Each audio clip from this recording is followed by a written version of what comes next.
Oi, pessoal, bom dia, boa tarde, boa noite, bom tudo, né? Como a gente sempre diz. E antes de passar a palavra para as minhas queridas, eu vou dizendo que hoje nós faremos o nosso último dia de crônicas, né? Fizemos 3 programas, hoje é o nosso último, e hoje nós trouxemos para vocês os campeões de audiência na categoria crônicas. O primeiríssimo lugar é ninguém mais, ninguém menos que Clarice Lispector. Vocês poderiam me corrigir dizendo, eu sei, a Van adora. Vocês poderiam me corrigir dizendo assim, mas Marília, ela não é uma romancista, sim? Uma romancista, uma repórter, uma poetisa e uma cronista, né? Uma contista e uma cronista. E, de repente, a crônica, como nós já vimos anteriormente, ela tem algumas especificidades. E a Clarice Lispector, ela conseguia escrever em todas as direções, inclusive na direção da crônica. E nós tivemos também como um segundo, não menos importante lugar, o Rubem Braga. Rubem Braga, muito conhecido em meados dos anos 50, 60, 70, né? E, assim, o Rubem Braga dizia que a Clarice Lispector, ela não era uma boa cronista, ela era a melhor romancista.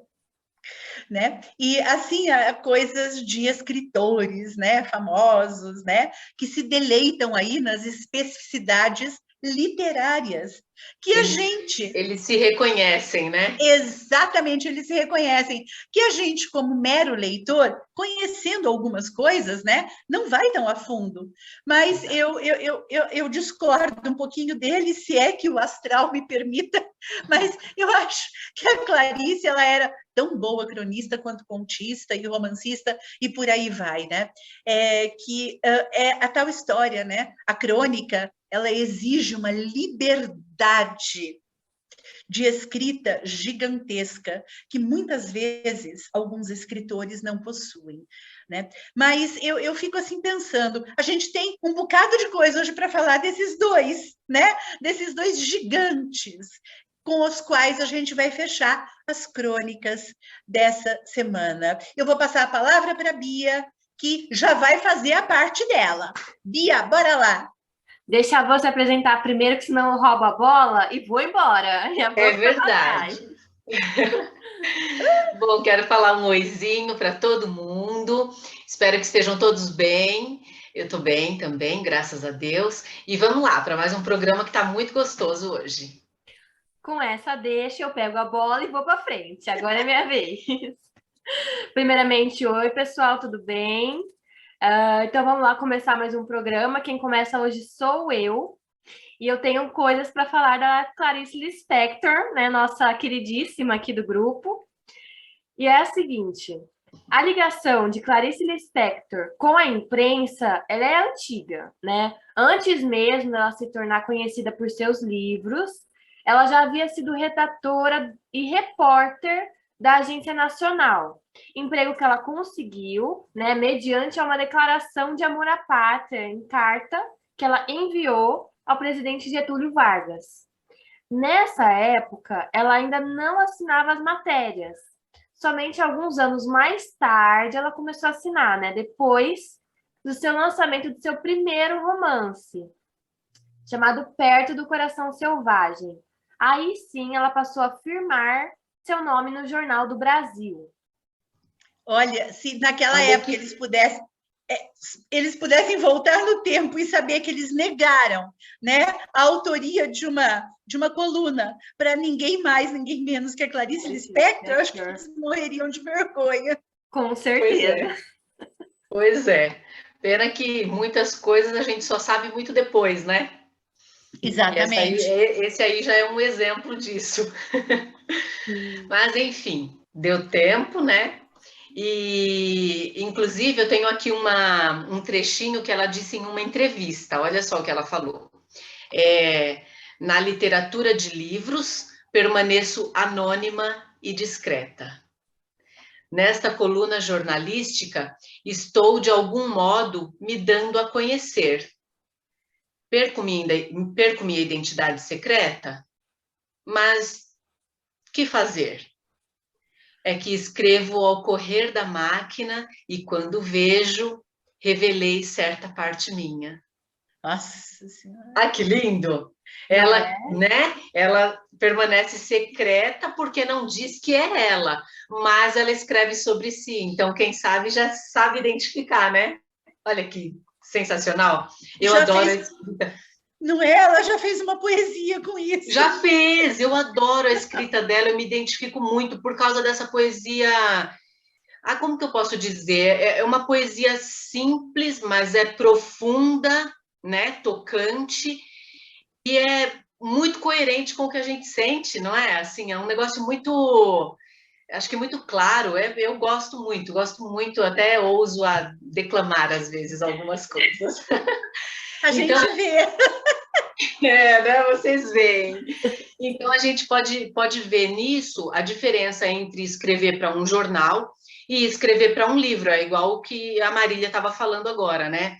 Existem escritores de várias formas, que aí eles se identificam porque eles sabem, você é melhor escritor para livro, você é melhor escritor, né? Porque cada um tem uma especificação, né? Então, tem esse diferencial. Mas isso foi ainda um motivo, assim, de reflexões, né? Na crônica homônima. Outro dizer, num jornal nunca se pode esquecer o leitor, ao passo que no livro fala-se com maior liberdade, né? No livro você vai falando, vai expondo o que você está sentindo. Agora no jornal você está falando diretamente para o leitor, né? Olha que bacana. E isso daí é um risco, né? Porque quando você fala direto para o leitor, você acaba, como é que eu diria, comprometendo a sua própria pessoa. Diferente do romance, que você pode escrever na terceira pessoa, por exemplo. Num jornal, você é uma crônica, mesmo que você identifique uma terceira pessoa na crônica, é automático atribuir a você a presença das imagens daquela crônica, né? É diferente, né? Quando, né, algumas pessoas que escrevem ou já escreveram para jornais, elas conhecem esse bate-volta do leitor. E isso ela tem toda a razão, né? É totalmente diferente. E um fato curioso, né, é que entre as crônicas publicadas pela Clarice ao longo da vida, muitas foram reaproveitadas em diferentes versões, ou simplesmente repetidas, com intervalos que chegavam, às vezes, a mais de uma década entre uma e outra. Isso mostra que, a despeito do severo julgamento que ela própria, né, fazia das suas obras, não parecia haver uma fronteira assim tão nítida entre escrever para o jornal e escrever um livro. Além disso, o jornal também servia a Clarice, olha só agora, hein, como espaço para sua obra em progresso, no qual ela publicava textos embrionários que ganhariam forma apurada em futuros contos e romances. Ou seja, ela se exercitava e, de certa forma, suas crônicas jornalísticas, elas eram projetos para futuros livros. Mas que cabeça, hein? Que cabeça boa! Bia, ela era maluca, é das nossas. Por isso que a gente se identifica aí, tá vendo? Nossa, imagina se colocar suas crônicas no jornal para um projeto futuro que nem... Nossa, gente, cada coisa que a gente escuta, né, que a gente até perde o chão. A Clarice, ela até disse certa vez o seguinte: sou uma colunista feliz. Escrevi 9 livros que fizeram muitas pessoas me amar de longe. Mas ser cronista tem um mistério que não entendo. Tem me trazido mais amor ainda. Sinto-me tão perto de quem me lê. Né? Dessa forma, a gente percebe que em algum lugar, né, entre o jornal e o livro, a Clarice, ela parece, né, equacionar questões caras, né, a sua personalidade e até também essa coisa de jornal e livro que é totalmente diferente um do outro, né? Ela sempre, como a gente leu em outros trechos aqui, ela vê muita diferença entre um livro e jornal, né? Como é bem diferente a personalidade de um e do outro, né? Como, por exemplo, ela levanta questões como a personalidade solitária, mas amorosa ao mesmo tempo, né? O fato do cotidiano, uma ficção, alguma coisa assim, né? Porque a crônica, a matéria-prima da crônica é o fato cotidiano, né? São as histórias cotidianas, são histórias curtas.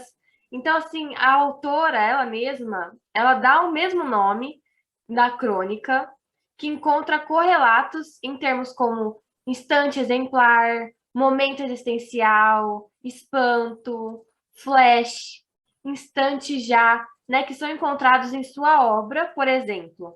E com isso a gente vai combinar que ela criava neologismos, que depois a Marília explica que palavra é essa, a nossa querida professora, né? Que são palavras novas que vão se juntando ao nosso vocabulário, né? E vão se estabelecendo no nosso vocabulário a partir dessas leituras que a gente tem das crônicas mesmo.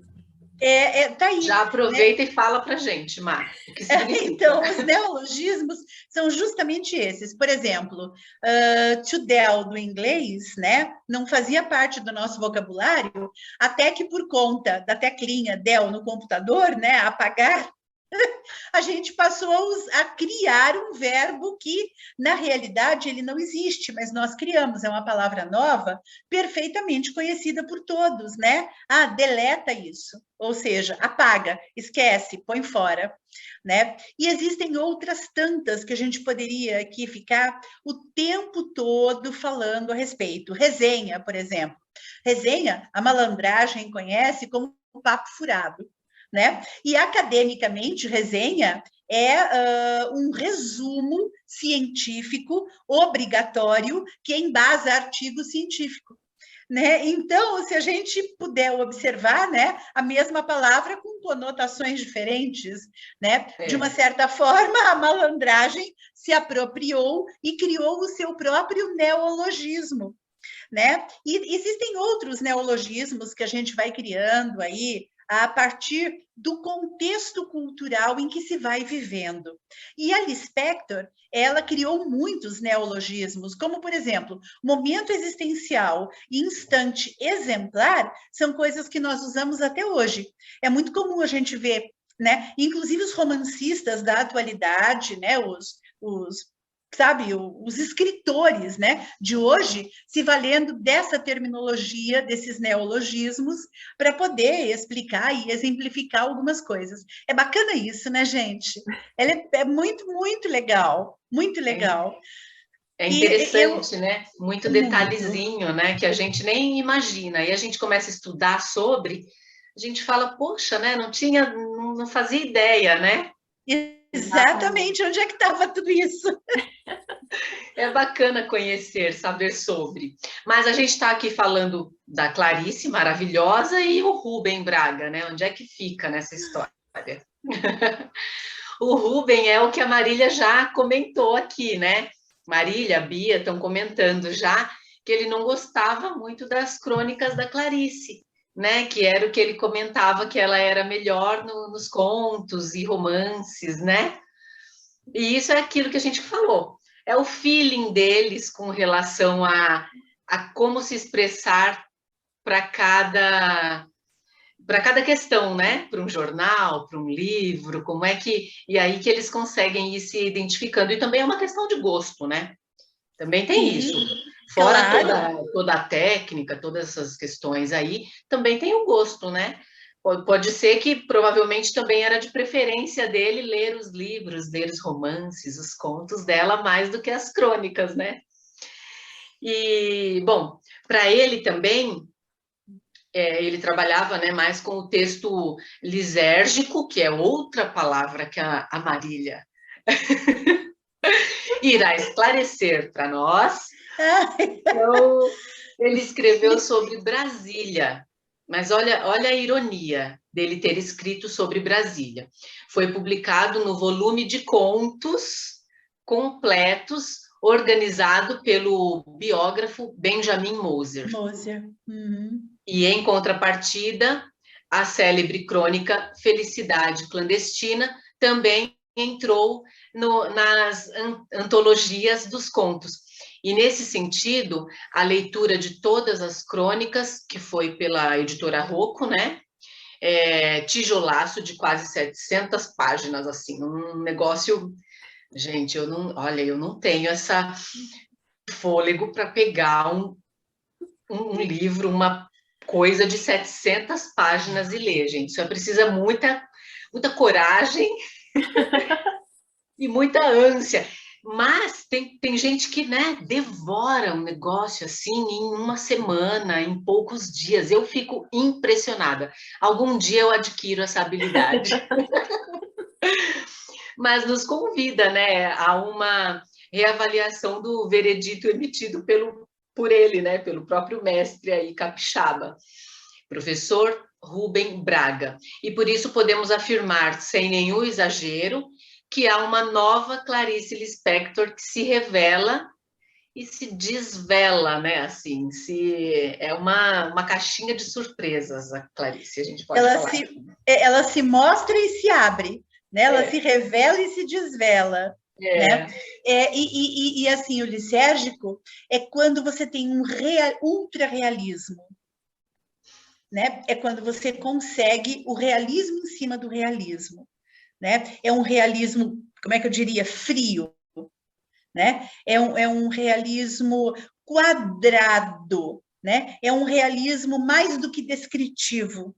Ah, tipo, como uma análise do realismo, por exemplo. Exatamente. Acho impressionante como a Marília, se você perguntar para ela, Marília, o que significa aióbora, que é uma palavra que você acabou de inventar, ela sabe. Ela tem uma definição. Incrível. É um dicionário, gente. Ambulante. Olha, e até hoje eu estava brincando, né, com uma amiga sobre a gente, né, ter as nossas próprias palavras, né? Quando eu era criança, eu tinha uma palavra com o meu tio, que era pachudeza. Pachudeza é do dialeto vêneto, meu tio era italiano, e significa criança pimpolha, gordinha, gostosa, sabe, gostosa. Assim, de pegar, cuticute. Né? Cuticute, por exemplo, né? Pachudeza? Pachudeza. Cuticute, por exemplo, em português não existe. So cute. Em inglês é tão fofinho, né? Mas a gente adaptou e fez cuticute, né? Olha, é parecida com uma palavra que minha mãe trouxe para o meu filho. Quando meu filho mais velho nasceu, minha mãe trabalhava na casa de um senhor judeu. E ele chamou o meu filho de Nanucho. E aí ficou Nanucho. A gente não tem essa palavra aqui, né? Mas eu acho que é alguma coisa lá, só que eu não sei o significado. E ele também já era bem senhorzinho, né? Minha mãe não trouxe significado para a gente, mas ele se referia ao meu filho como Nanucho. E até hoje a gente não é uma palavra gostosa também? Uma delícia. Olha, e eu posso fazer uma indicação literária aqui? É do Marcos Banho, ele é professor do Departamento de Linguística da Universidade de São Paulo, da USP. Marcos Banho, esse banho se escreve com GNO, bagno, banho, né? A gente pronuncia em italiano. E o Marcos Banho escreveu um livro chamado A Língua de Eulália. Conta a história, eu vou dar um spoiler aqui. Conta a história de duas moças, Titiquico, de duas moças que faziam letras, né? E uma convidou a outra, porque morava na zona rural, a passar o final de semana com ela. E ambas chegam ali no sítio, né, de uma delas, e acabam conhecendo a Eulália, que era alguém que morava ali, era uma ajudante de serviços gerais, que morava com a família há muitos e muitos anos.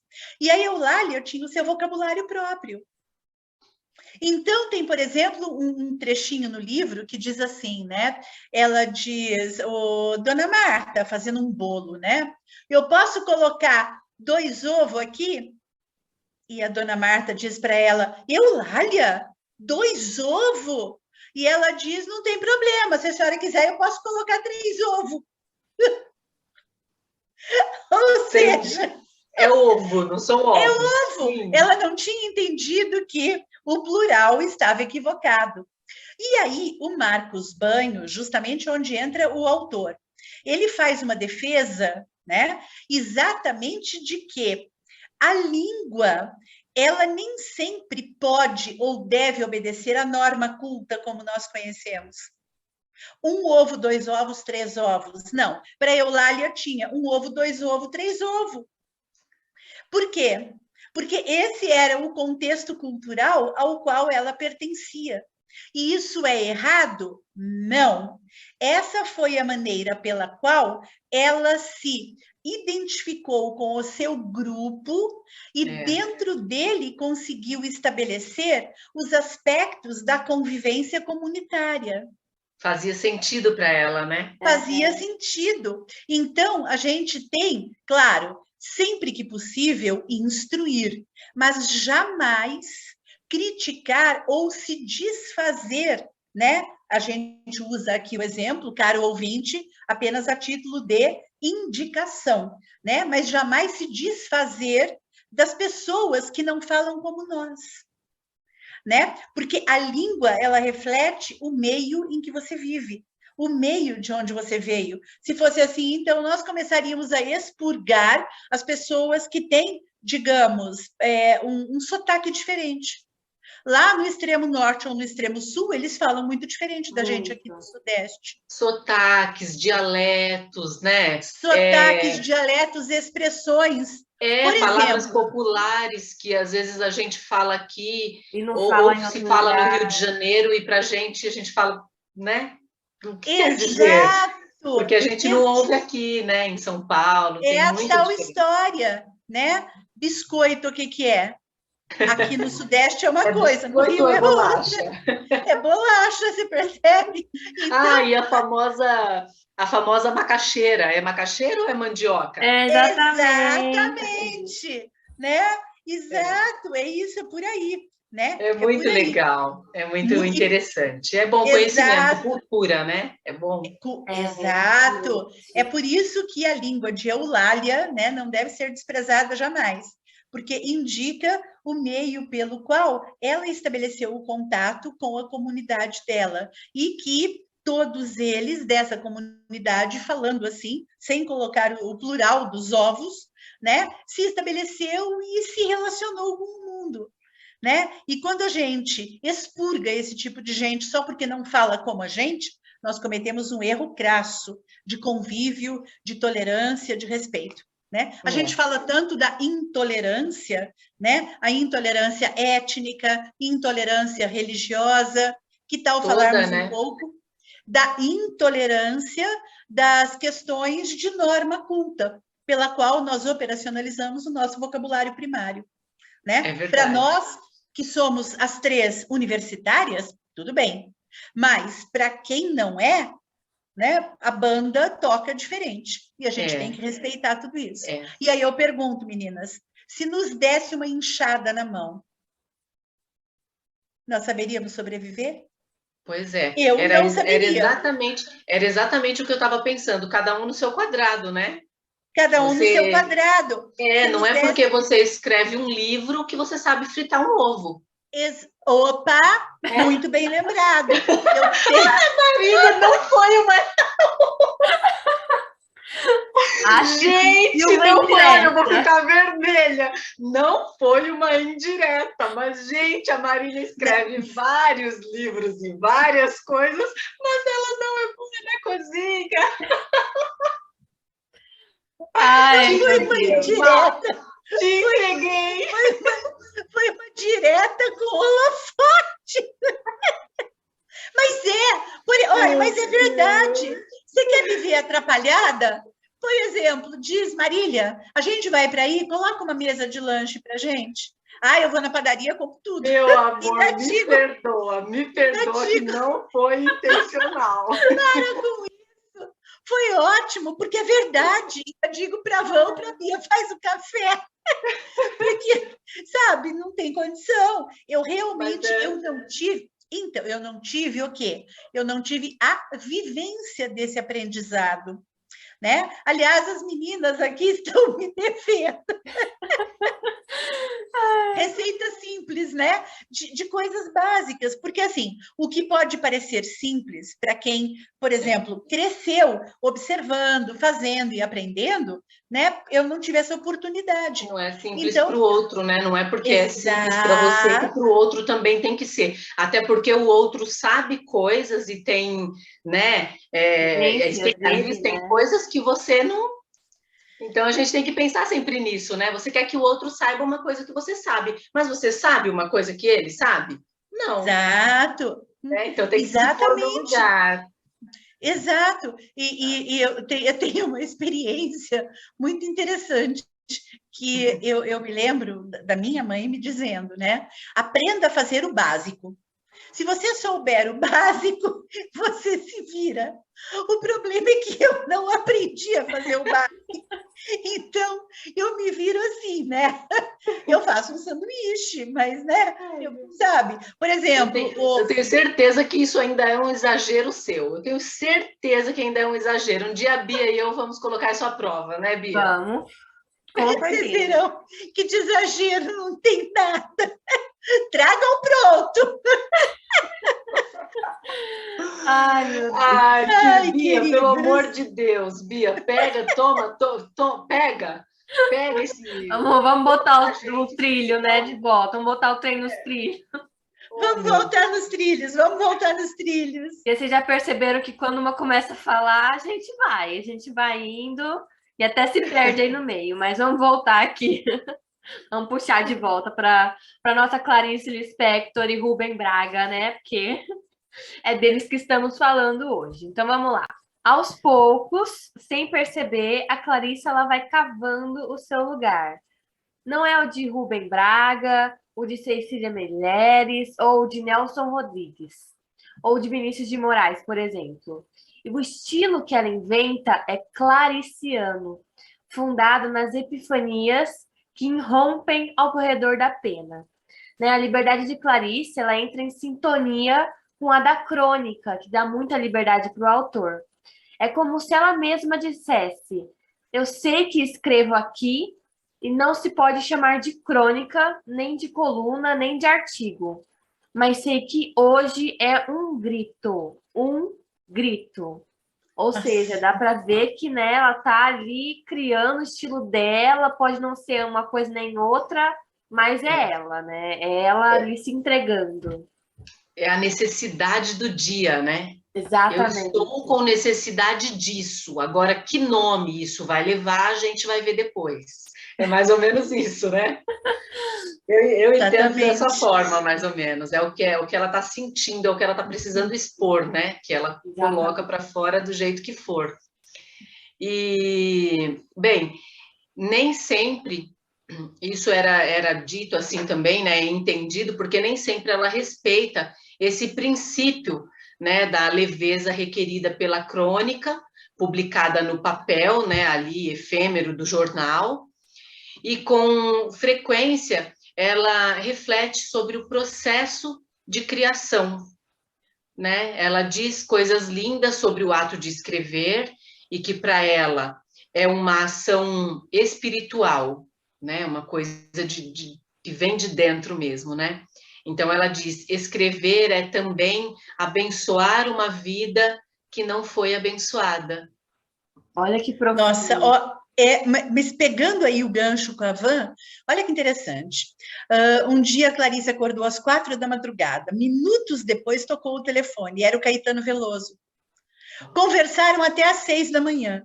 O Caetano sabia tudo sobre ela, até mesmo o que não era verdade. E o próprio Guimarães Rosa, gente, é um gigante da literatura, Guimarães Rosa, né? Disse para ela algo precioso e inesquecível, que a deixou muito feliz. Falou que lia, ela, Clarice, para a literatura. Não, não era para a literatura. Ele lia para a vida. E citou suas frases de cor. Estamos falando de Guimarães Rosa, gente, pelo amor de Deus. Né? Não sou eu aqui, né, Tiete, falando as frases dela, né? É o Guimarães Rosa, gente. Não é brincadeira, né? Então, assim, é muito peso junto nessa afirmação. Né? Ele disse que lia para a vida, não para a literatura. Mas o Rubem Braga também era muito bom, hein, gente? Pelo amor de Deus, segundo grande lugar, Bia. Ele também foi um muito grande, que nem a Má falou, ele fez muito sucesso ali nos anos 50, 60, 70, né? Eu não peguei essa fase, infelizmente. Eu nasci muito depois, mas temos aí pessoas que pegaram essa fase, né? Eu vou falar agora um pouquinho do Rubens, que a gente também não pode deixar ele para trás, né? Rubem Braga nasceu em 1913 e faleceu em 1990, ambos no Rio de Janeiro. Além de cronista, ele também era repórter e embaixador e editor.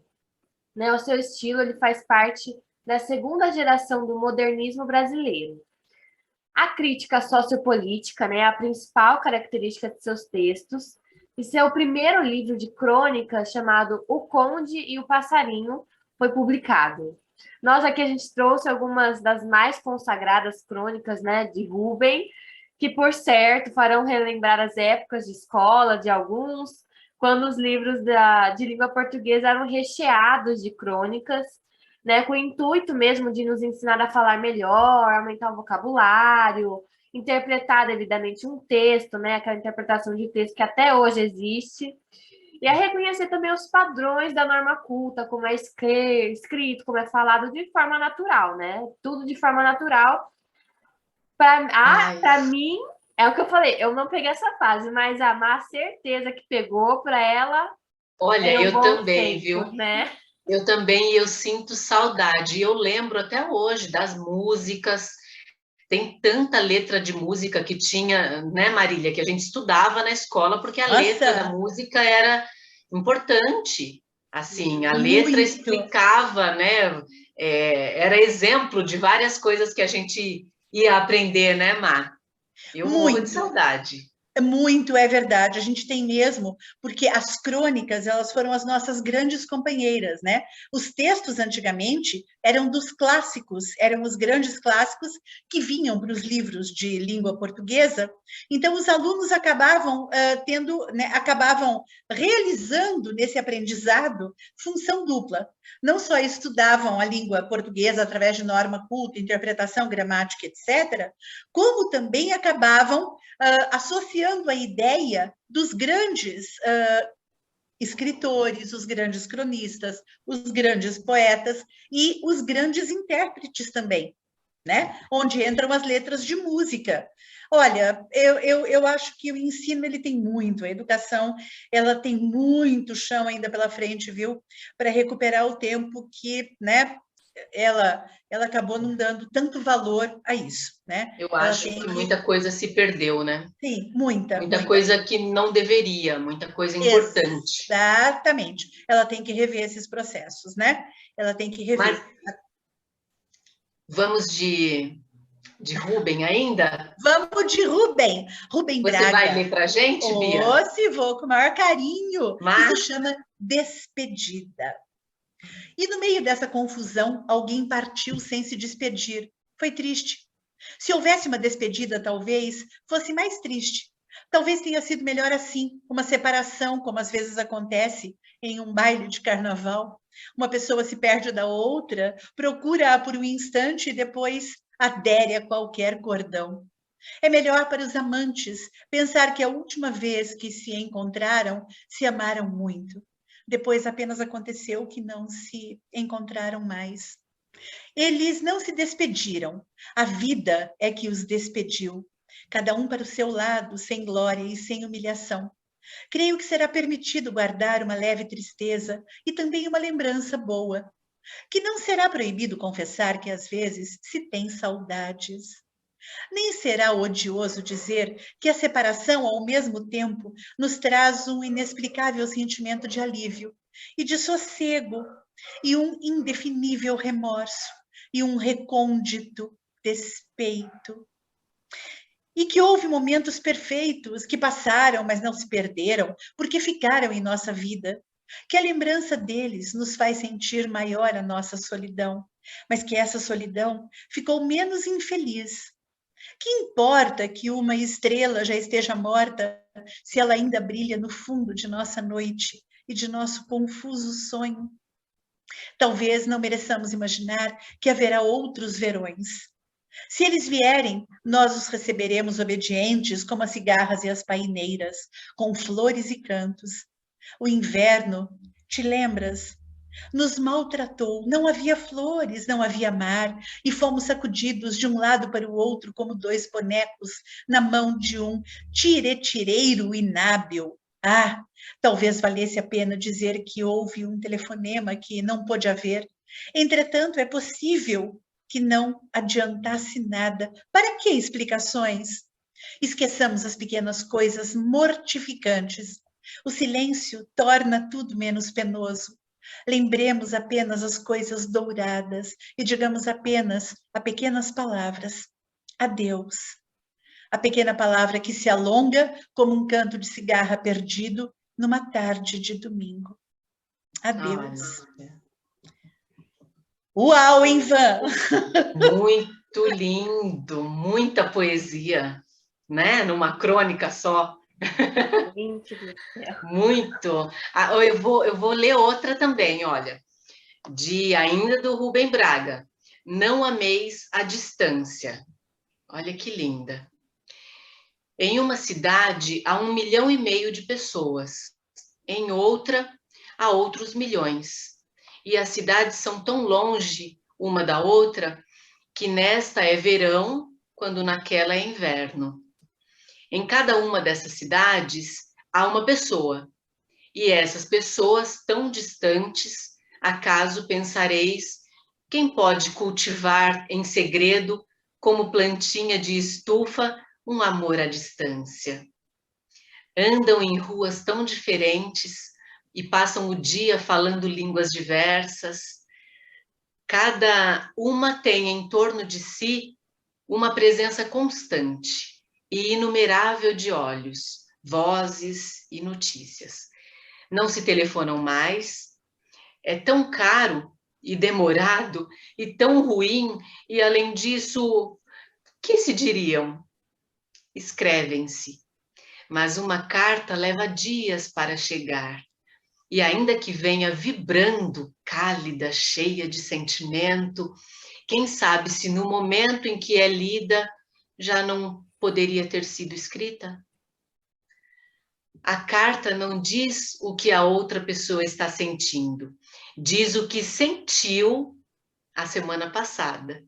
E as semanas passam de maneira assustadora. Os domingos se precipitam, mal começam as noites de sábado, as segundas retornaram com veemência, gritando outra semana, e as quartas já têm um gosto de sexta, e o abril de já hoje é mudado em agosto.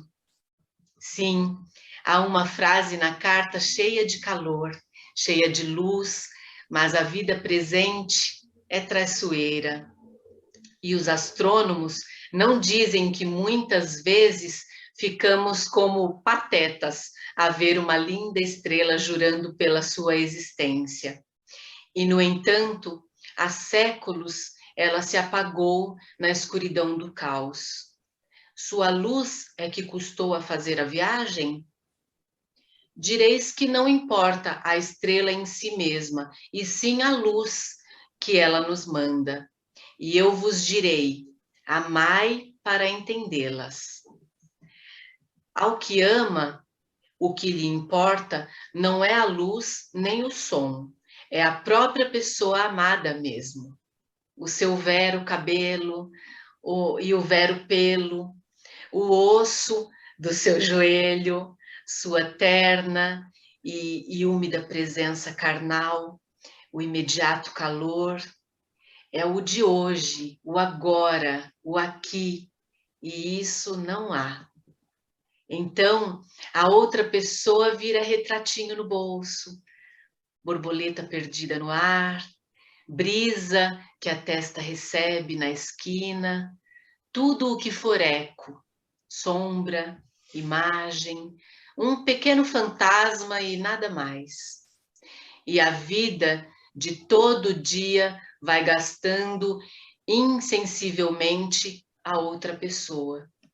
Hoje lhe tira um modesto fio de cabelo, amanhã apenas passa a unha de leve, fazendo um traço branco na sua coxa queimada pelo sol. De súbito, a outra pessoa entra em fading um sábado inteiro, está se gastando, perdendo seu poder emissor à distância. Cuidai e amar uma pessoa, e ao fim vosso amor é um maço de cartas e fotografias no fundo de uma gaveta que se abre cada vez menos. Não ameis a distância, não ameis, não ameis. Meu Deus do céu. Olha, segundos para poder pensar, respirar.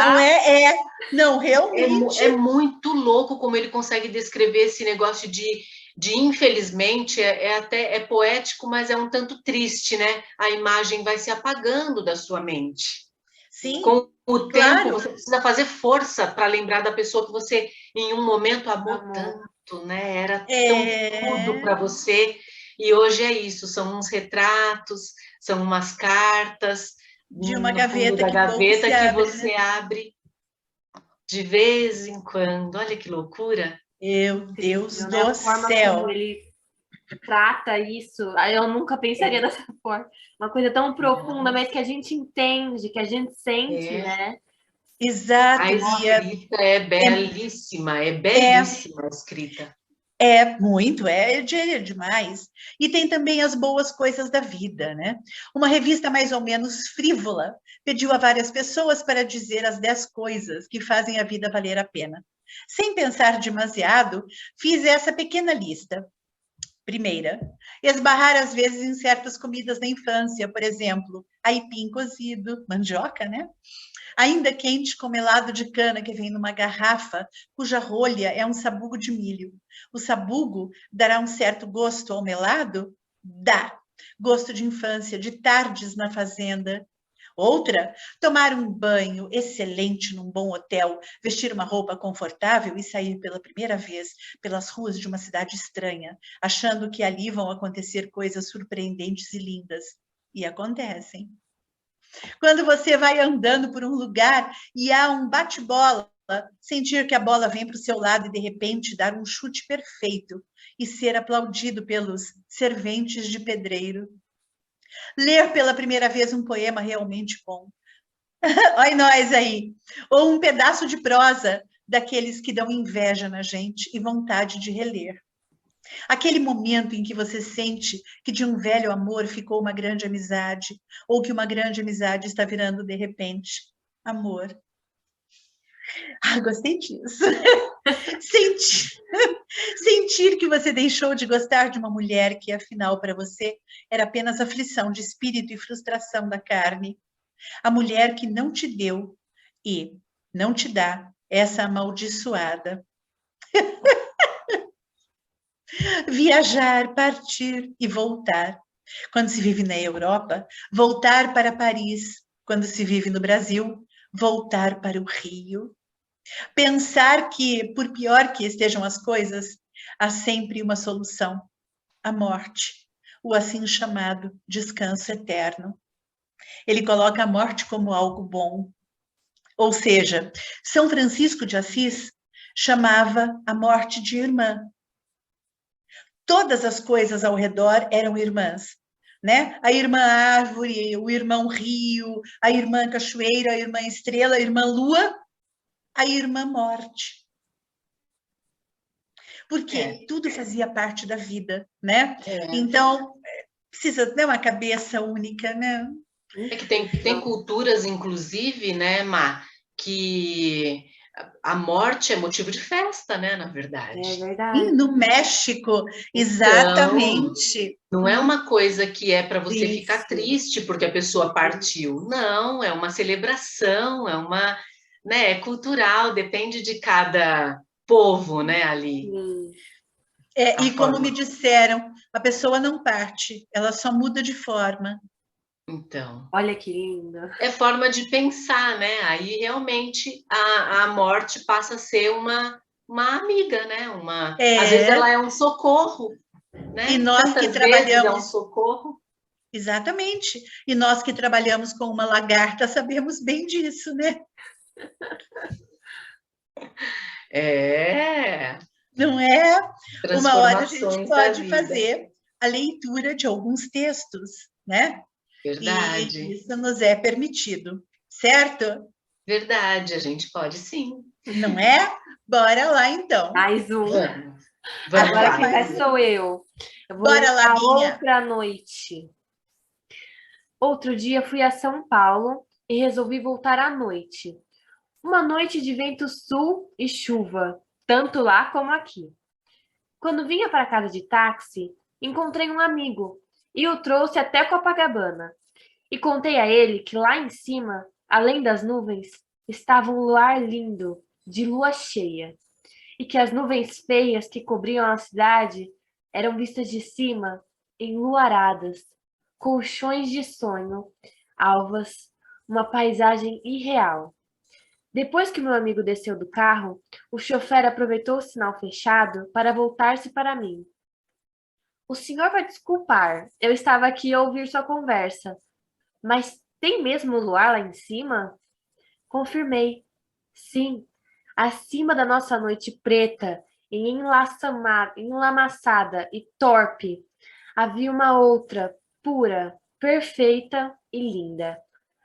Mas que coisa! Ele chegou a pôr a cabeça fora do carro para olhar o céu fechado de chuva. Depois continuou guiando mais lentamente. Não sei se sonhava em ser aviador ou pensava em outra coisa. Ora, sim, senhor. E quando saltei e paguei a corrida, ele me disse um boa noite e um muito obrigada ao senhor tão sinceros, tão veementes, como se eu lhe tivesse feito um presente de rei.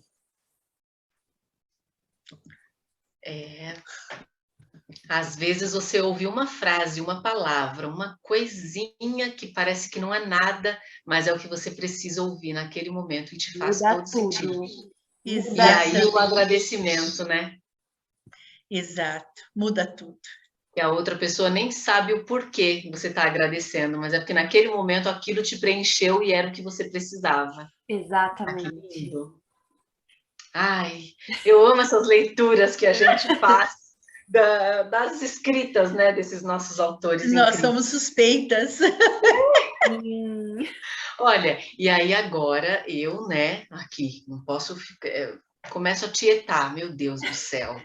Vamos de Amante, né, uma das crônicas mais sensíveis da Clarice Lispector.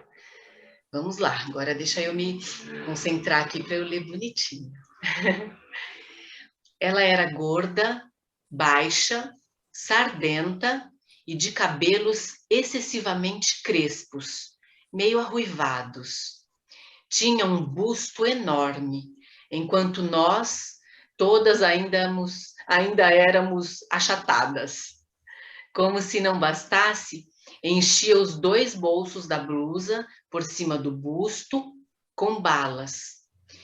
Mas possuía o que qualquer criança devoradora de histórias gostaria de ter: um pai dono de livraria.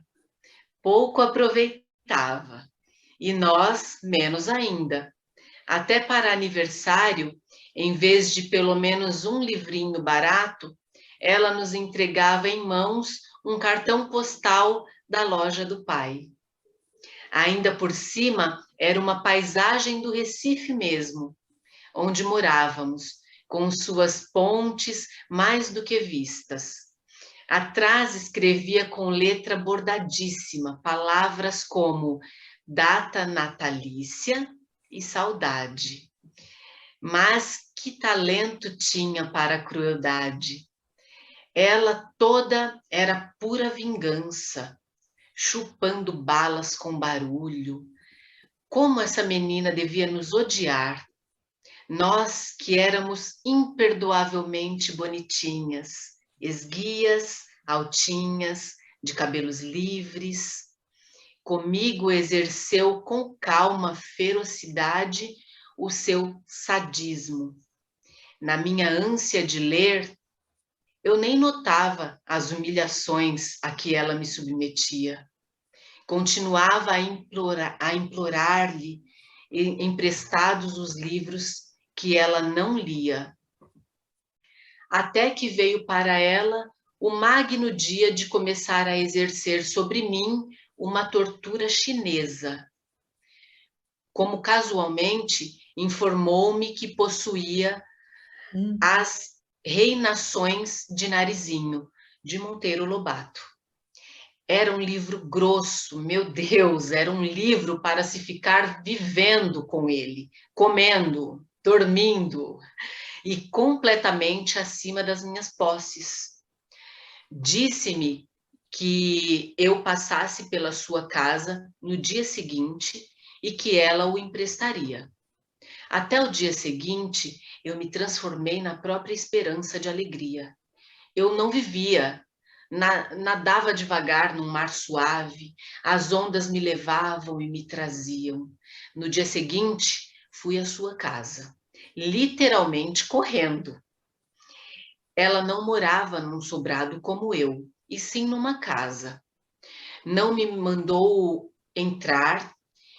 Olhando bem para os meus olhos, disse-me que havia emprestado o livro a outra menina e que eu voltasse no dia seguinte para buscá-lo. Boquiaberta, saí devagar. Mas em breve, a esperança de novo me tomava toda e eu recomeçava na rua a andar pulando, que era o meu modo estranho de andar pelas ruas de Recife. Dessa vez nem caí. Guiava-me a promessa do livro. O dia seguinte viria, os dias seguintes seriam mais tarde a minha vida inteira. O amor pelo mundo me esperava. Andei pulando pelas ruas como sempre e não caí nenhuma vez. Mas não ficou simplesmente nisso. O plano secreto da filha do dono da livraria era tranquilo e diabólico. No dia seguinte, lá estava eu à porta da sua casa, com um sorriso e o coração batendo, para ouvir a resposta calma. O livro ainda não estava em seu poder. Que eu voltasse no dia seguinte. Mal sabia eu, como mais tarde no decorrer da vida, o drama do dia seguinte. Com ela ia se repetir com meu coração batendo. E assim continuou. Quanto tempo? Não sei. Ela sabia que era tempo indefinido, enquanto o fel não escorresse todo de seu corpo grosso. Eu já começara a adivinhar que ela me escolhera para eu sofrer. Às vezes adivinho. Mas, adivinhando mesmo, às vezes aceito. Como se quem quer me fazer sofrer esteja precisando danadamente que eu sofra. Quanto tempo?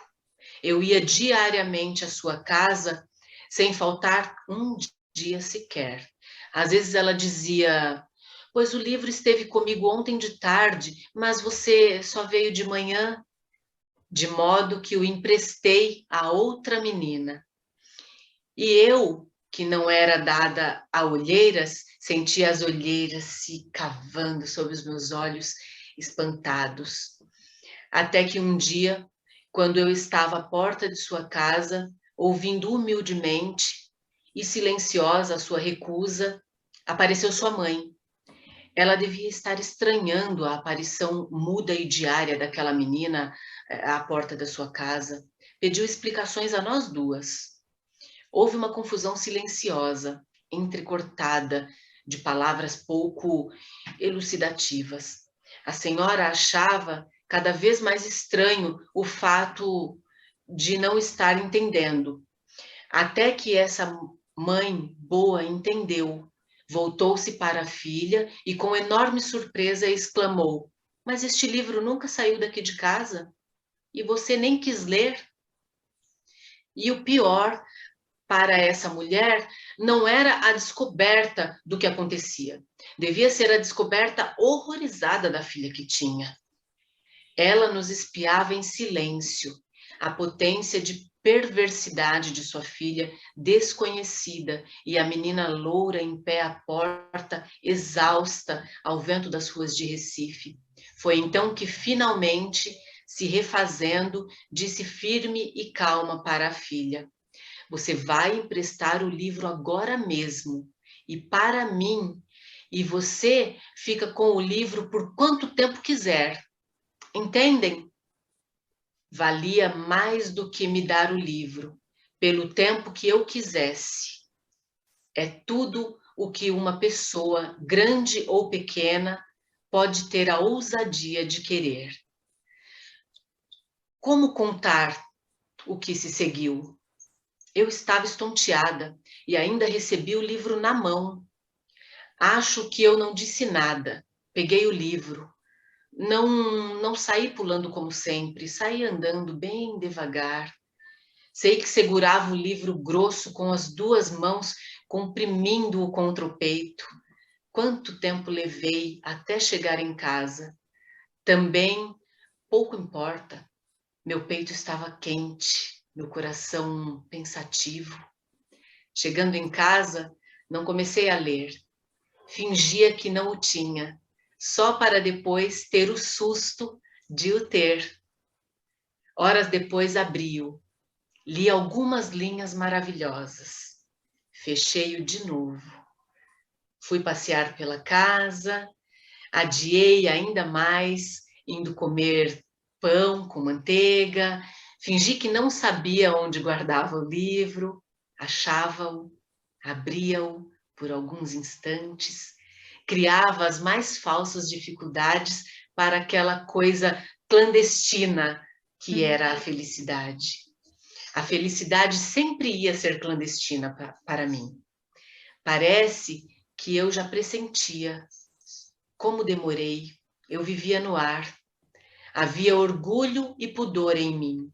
Eu era uma rainha delicada. Às vezes sentava-me na rede, balançando-me com o livro aberto no colo, sem tocá-lo, em êxtase puríssimo. Não era mais uma menina com um livro, era uma mulher com o seu amante. Gente, que incrível, mas que doloroso, que loucura, né? Que loucura essa brincadeira, essa manipulação, esse jogo, essa crueldade da outra, né? Porque a Meu outra Deus era do mais céu. jeitosinha, de uma forma ou de outra ela queria se vingar, né? Existem pessoas assim. Então, por isso que eu tô até emocionada, porque é incrível.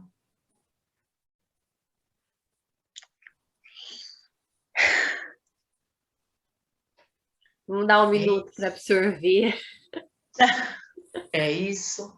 É isso. Vamos respirar, engolir Respirar e e engolir. Binha, passar a bola para a Bia para a gente não chorar. Então eu vou ler a próxima para a gente tentar sair Se desse. recompor.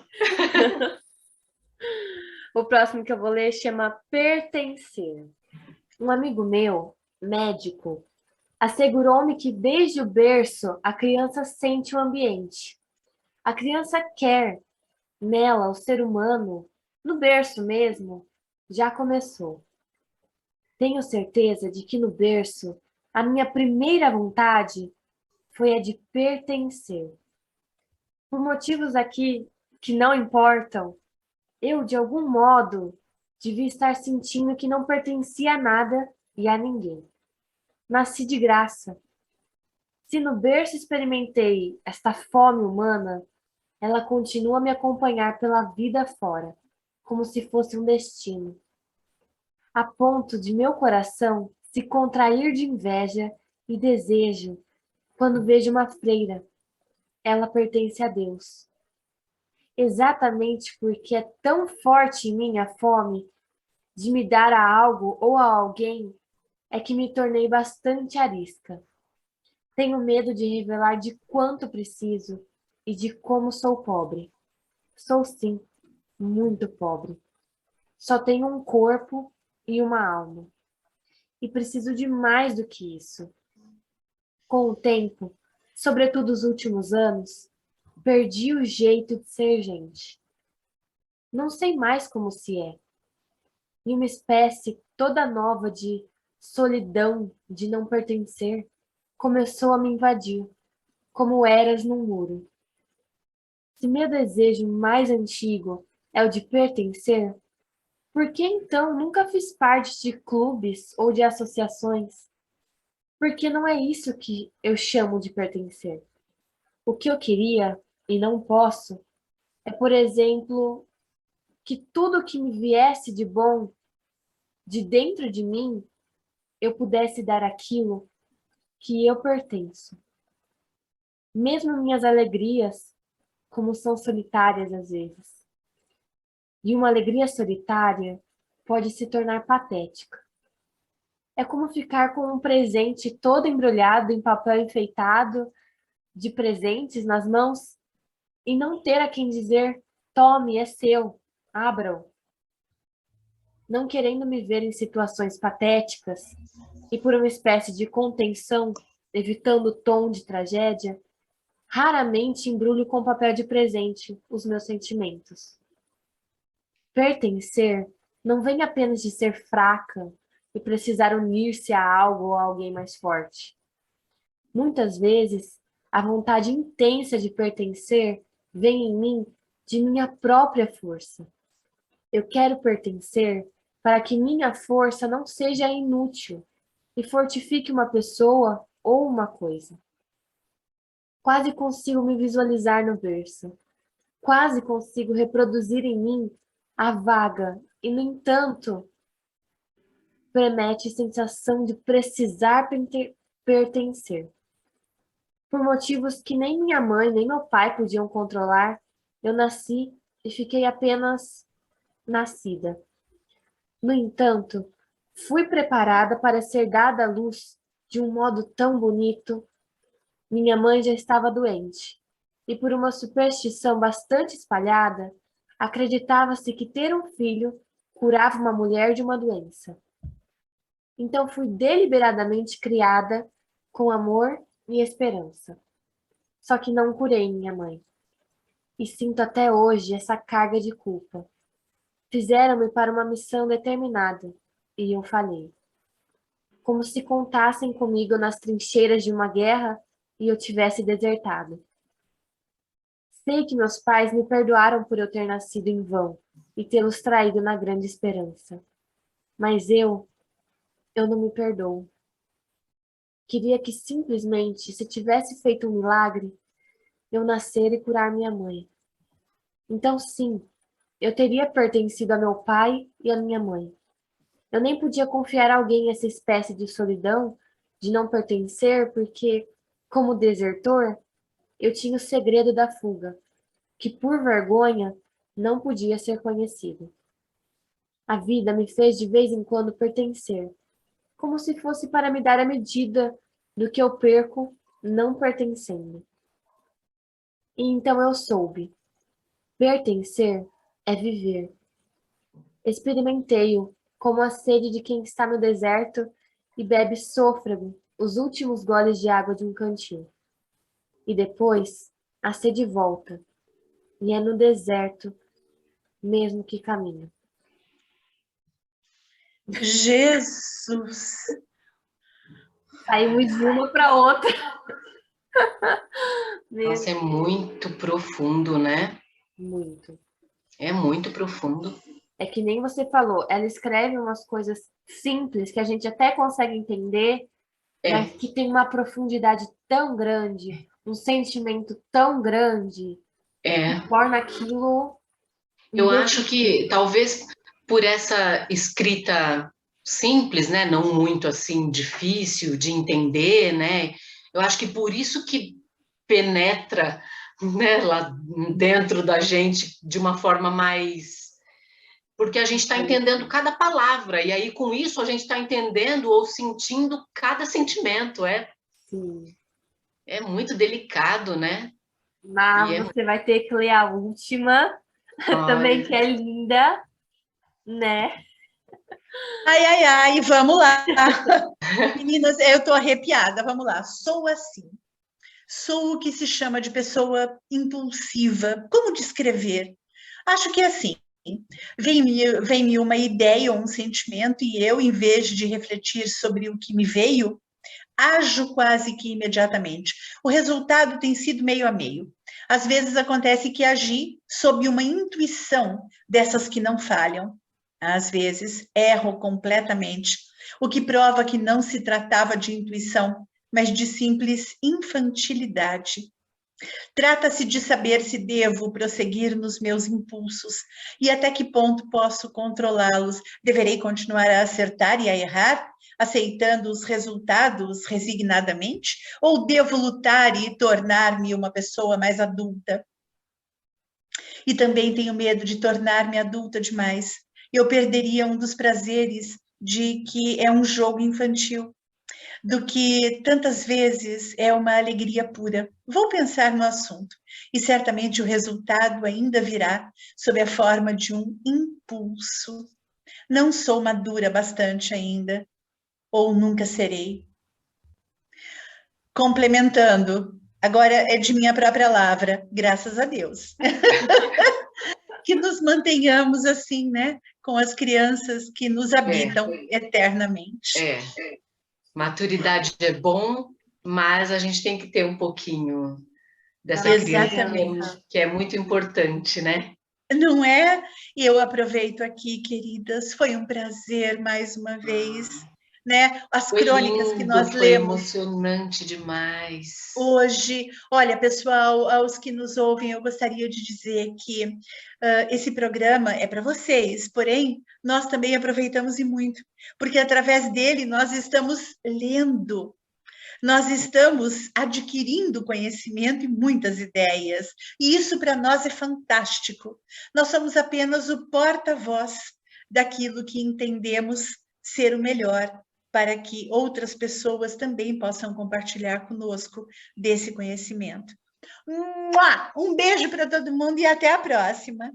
Ai, um beijo também. Eu espero que tenham gostado, tanto quanto a gente amou. Nossa, eu fiquei muito emocionada, tô ainda. Gostei muito do programa, espero que tenha sido bom para vocês também. E esperamos vocês no próximo programa. Até o próximo. Um beijo. Depois de todas essas declamações aqui lindas, né, da Marília principalmente, não precisa acrescentar mais nada. Então, ó, um grande beijo e até o próximo programa, pessoal. Tchau, tchau.